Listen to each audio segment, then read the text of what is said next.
Hi there, my name's Nancy Canning, and I am a certified clinical hypnotherapist. I specialize in transforming limiting beliefs and taking people into past lives and into the spirit world, what happens between lives. And my website is nancycanning.com. So today what I want to talk about is from my new book, Your Heart's Calling, which will be out later this year, 2018.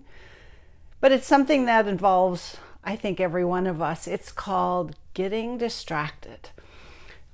You have something you want to accomplish, or you have to, or you should, but there's something that needs to get done and you're working away on it. Let's say it really is something that you love. It's your heart's desire, like writing a book, and you're doing it until something happens. It's called distraction. So these are the ABCs of why we get distracted and what to do about it. So first of all, the reason we stop if we're on a project and we come to a standstill is because everything inside of us that is unlike the consciousness of who we're becoming comes up to be released. So the person that you will be and the beliefs and the way of being that you will be when you've created and completed whatever it is that you're working on, your heart's desire, that person is different than who you are now. So you've got limiting beliefs inside of you that will come up and try and stop you or pull you off track because they're not a match for who you're becoming. So the first way we get stopped or distracted is A, which stands for avoid and attention. So our attention wanders. All of a sudden we figure out there's something else we've got to do. I wrote about this in my first book, Your Life's Calling, that when I was writing it, I would organize the spices alphabetically. I don't do that. It's not who I am, but I would clean the house, I would run errands. And so we find things that will take our attention away. Or perhaps some other way of avoiding, because the A is really for, I'm going to avoid doing this at all costs.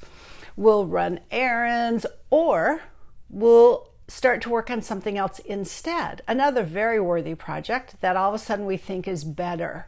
Oh, that first idea isn't really it. This new idea, that's it. And we get excited and we start working on it until the same thing happens. We get distracted. So what do we do when we get distracted and our attention wanders and we begin to avoid doing what it is we either want to do or should do? The first way is to write down, get very clear, why are you doing this project or bringing this idea into manifestation? What's the value of it for you? What is the meaning that it will have for you, for others, for loved ones, for the world? Why are you doing it? And when you get clear on the why and really take it inside of you, that why is from your heart, if it really is a heart's desire. You may get clear and go, I don't even want to do this. So that's why you're not doing it, but it's something you have to do. That's another topic we can go into another video, because that's about, well, how do you make choices that really are from your heart's desire? But for this, you get dissuaded, you get distracted, your attention wanders, and you avoid. Get clear on why you're doing it, and that can help you make the decision to come back and keep moving on. So a second way of getting distracted is the B, which is but.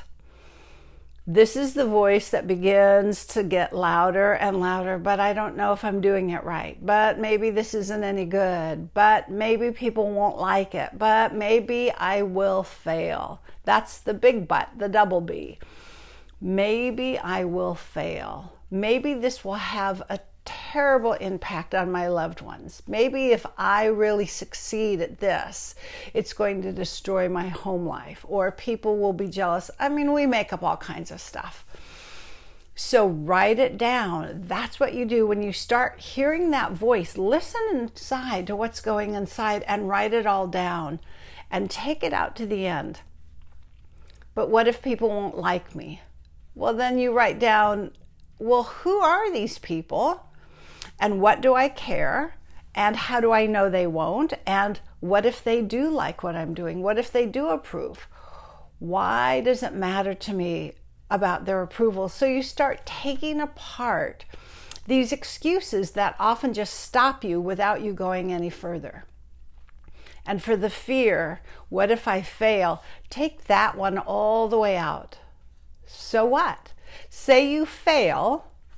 Not likely you will fail completely. You will have successes along the line. You will grow. You will learn. And at the end of it, when you have so-called failed, you will be a different person. You will have much more wisdom and experience, and you may then decide, oh, this is what I need to do, and you move into a new direction, or you redo what you've done, but it's with more insight, more wisdom. Who says you have to succeed on the very first try?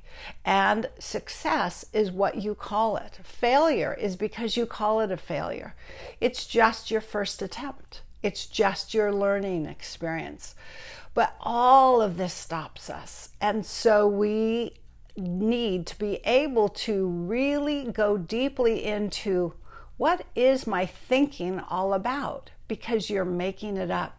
Remember that if nothing else, you're making up all those stories in your head. They may feel true, they may look true to you, but you're making them up. They're based on your subconscious programming from childhood. They're not your adult truth. So C in the ABCs, if having your attention diverted and just simply avoiding doesn't work, and the big buts and the fear doesn't stop you, then your life can fall apart into chaos and crisis. You could have crises right and left. You could have chaos breaking loose. Everything seems to fall apart when you take a step up. I have a lot of personal experience with this one. I've noticed that pattern that I have, and it's not uncommon.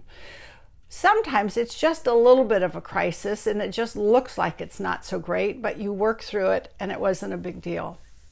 Sometimes it really is serious. You're not just making up this crisis. There can be very sick people in your life that you now have to take care of. There could be a job ends, a housing, something happens to it. You're in some kind of a crisis. A marriage or a partnership can end, financial ruin. I mean, it could be anything. And the more you're trying to go for your dream and the more that you are going against who you've always been, perhaps the bigger the crises. Even if it's not you immediately, it's family, it's friends, it's loved ones. It gets your attention, and you would think any sane person would drop their dream and rush to solve the crisis. That's what we're taught to do. But what if you did it a different way? What if that C also stands for conditions, which means you are letting outside conditions determine how you're going to respond to life? What if instead of the outside determining how you respond and what you value and what you prioritize and how you spend your time, what if it were inner directed? What if you got very clear on your vision, what it is you want, why it is you're doing, and took one small step each day towards that? Even if you're dealing with a crisis and the chaos, you still hold on to your dream and you still give it time, energy, attention. And you take an action step every day. You actually do something in spite of the conditions, in spite of what's going on in your world. You come from inside, you come from your heart, and you go, this is mine. This dream I have is mine to do. I will do it. And what if the person you become moving through that crisis and that chaos, the skills you develop, who you become inwardly through that, is what's needed for you to bring your dream into manifestation?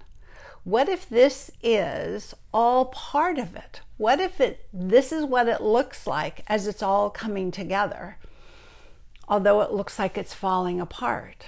Sometimes things have to fall apart so that we can rebuild with a whole new foundation. So I hope you find this useful. My website again is nancycanning.com. Look for my book, Your Heart's Calling. And also I'll have many more videos online in my website and on YouTube where it's just short little bites of information to help you along your path. Thank you.